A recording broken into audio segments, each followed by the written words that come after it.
So you cannot diminish the man's impact on pro wrestling. Obviously, as we've said, the 80s, wrestling exploding, that WWF golden period, not just WWF. I mean, he was a huge draw in AWA. Frank, you mentioned, he had worked Vince Sr.'s WWF, did Rocky 3. Vince Sr. wasn't happy about that, left, goes back to Minnesota, was a massive draw. I mean, AWA was running all over, doing 15, 16,000 people when Hogan was on the card.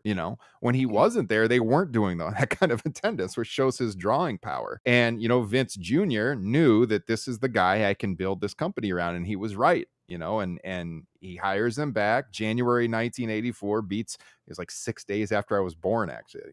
January 23rd, 84, something like that.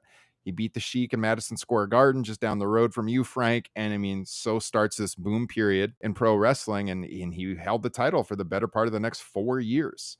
And, they tried Randy. Randy held the title. They had one of the all-time greatest storyline feuds in history when the Mega Powers exploded. They try to go to Warrior. Like I said, he loses to Warrior, but when he leaves the Sky Dome, he made the story about himself. And he's talked about that in recent years in interviews. Like, I always knew how to put myself over. And that's what he did. And then he steps away for a little bit, comes back, wins the title again at Mania 7, and so on. And, as we talked about, reignites the industry again in 1996 with the NWO, with Hall and Nash and everything they did in WCW. So you cannot diminish the man's impact on pro wrestling. He is on the Mount Rushmore. There's no question about it.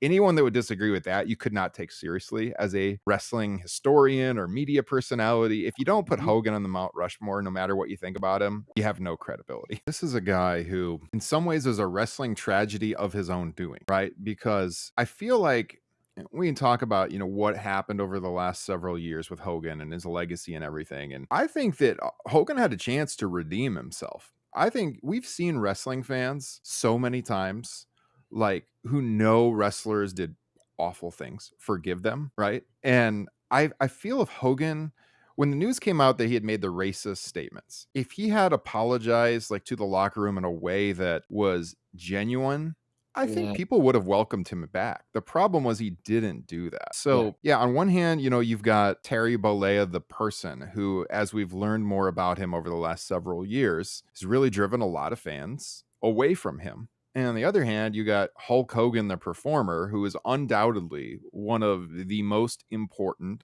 arguably the most important professional wrestlers of all time.